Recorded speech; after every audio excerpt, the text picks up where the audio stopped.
السلام علیکم ورحمۃ اللہ وبرکاتہ۔ ایک محرم سے لے کے 10 محرم تک ہمیں کیا کرنا چاہیے اور کیا نہیں کرنا چاہیے، کیونکہ زیادہ تر لوگ یہ سمجھتے ہیں کہ ایک محرم سے لے کے 10 محرم تک کی ہی فضیلت ہے یا نحوست ہے۔ تو کچھ ضروری باتیں ہیں جو آپ لوگوں کو اور ہر مسلمان کو ضرور سمجھنا چاہیے۔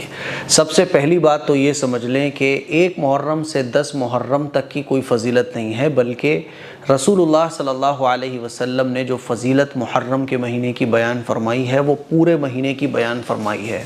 حضور علیہ الصلوۃ والسلام کا ارشاد ہے کہ رمضان کے مہینے کے بعد پورے سال میں جو مہینہ روزے رکھنے کے اعتبار سے سب سے زیادہ ثواب والا ہے نا، وہ محرم کا مہینہ ہے۔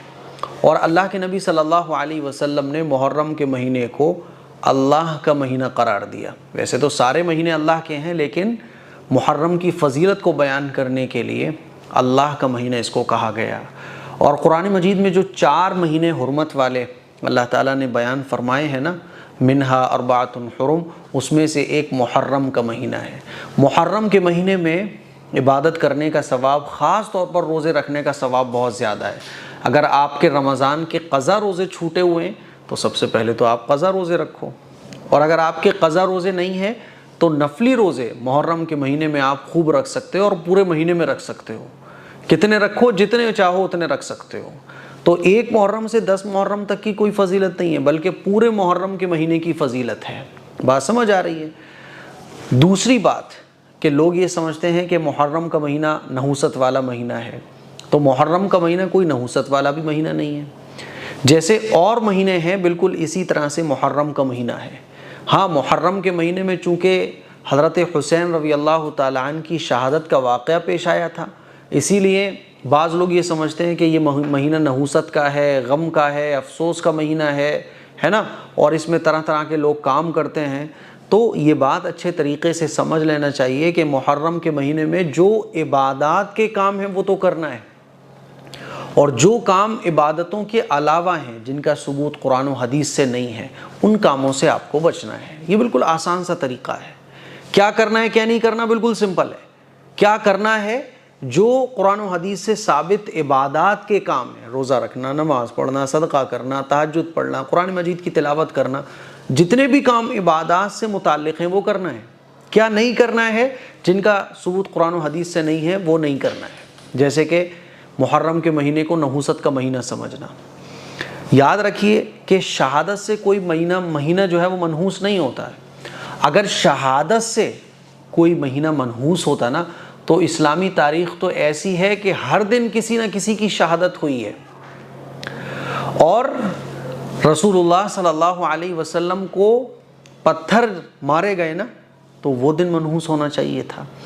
حضور علیہ الصلوۃ والسلام جس دن اس دنیا سے تشریف لے گئے وہ دن منحوس ہونا چاہیے تھا، اور ہر سال جب وہ دن آتا تو صحابہ اکرام افسوس کرتے، غم مناتے اور ماتم کرتے۔ تو پتہ یہ چلا کہ کسی کی شہادت سے کوئی مہینہ منحوس نہیں ہوتا ہے۔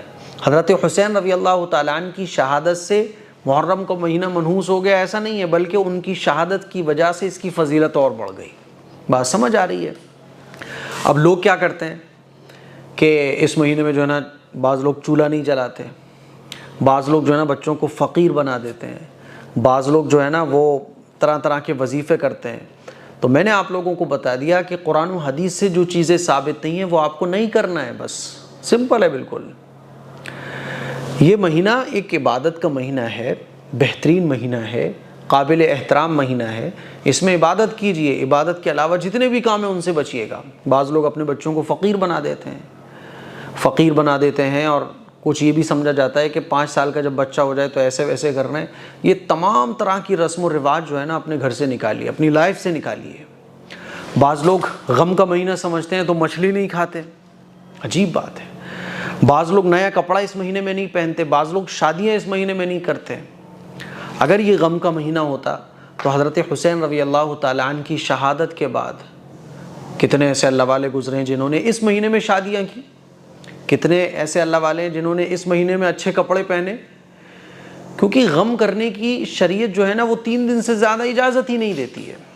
اللہ کے نبی صلی اللہ علیہ وسلم کا ارشاد ہے کہ کسی کی موت کے بعد 3 دن تک رنج اور غم کرو، بس 3 دن کے بعد غم اور ماتم اور افسوس کرنا، ماتم کرنا تو جائز ہی نہیں ہے، غم اور افسوس کرنا یہ جائز نہیں، نارمل ہو جاؤ بس سب۔ اسی لیے میرے عزیز بھائیوں، حضرت حسین رضی اللہ تعالیٰ عنہ سے محبت کا تقاضا یہ ہے، دیکھو ہمیں دنیا کے ایکٹر اور ایکٹریس سے محبت ہوتی ہے تو ہم وہ کرتے ہیں جو ہمارے پسندیدہ ایکٹر اور ایکٹریس کر رہے ہوتے ہیں، جو وہ پہنتے ہیں ہم وہ پہننے کی کوشش کرتے ہیں۔ تو حضرت حسین رضی اللہ تعالیٰ عنہ سے محبت کا تقاضا یہ ہے کہ وہ جن چیزوں سے محبت کرتے تھے ہم بھی ان چیزوں سے محبت کریں۔ حضرت حسین رضی اللہ تعالیٰ عنہ نے کربلا کے میدان میں نماز نہیں چھوڑی، اور ہم نمازیں چھوڑ کر مچھلی کھانا چھوڑ دیتے ہیں، غم کر رہے ہوتے ہیں، محرم کے مہینے کو منحوس سمجھ رہے ہوتے ہیں، نمازیں نہیں پڑھتے، روزہ نہیں رکھتے، جھوٹ بول رہے ہوتے ہیں، دین اسلام پر عمل نہیں کر رہے ہوتے ہیں، اور کہتے ہیں کہ صاحب ہم تو حضرت حسین رضی اللہ تعالیٰ عنہ سے محبت کرتے ہیں۔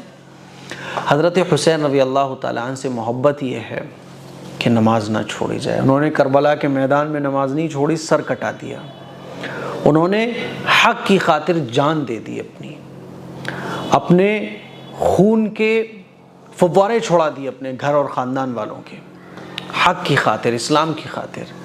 ہم تو جھوٹ بولتے ہیں، ہم تو نمازیں چھوڑتے ہیں، ہم تو روزہ نہیں رکھتے، ہم اللہ اور اللہ کے رسول کے تمام احکام کو پیٹھ کے پیچھے ڈال کر اپنی منچاہی زندگی گزارتے ہیں۔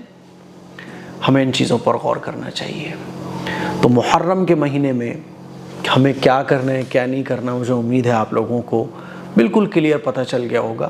اسی لیے جو چیزیں قرآن و حدیث کے خلاف ہیں ان سے بچنے کی کوشش کیجیے، اور واقعی آپ حسینی بننا چاہتے ہو تو حضرت حسین رضی اللہ تعالیٰ عنہ کے مطابق زندگی گزارنے کی کوشش کرو۔ اور حضرت حسین رضی اللہ تعالیٰ عنہ نے رسول اللہ صلی اللہ علیہ وسلم یعنی اپنے نانا جان کے نقش قدم پر ساری زندگی گزار دی، جان کی قربانی دے دی، جان اللہ کے راستے میں قربان کر دی۔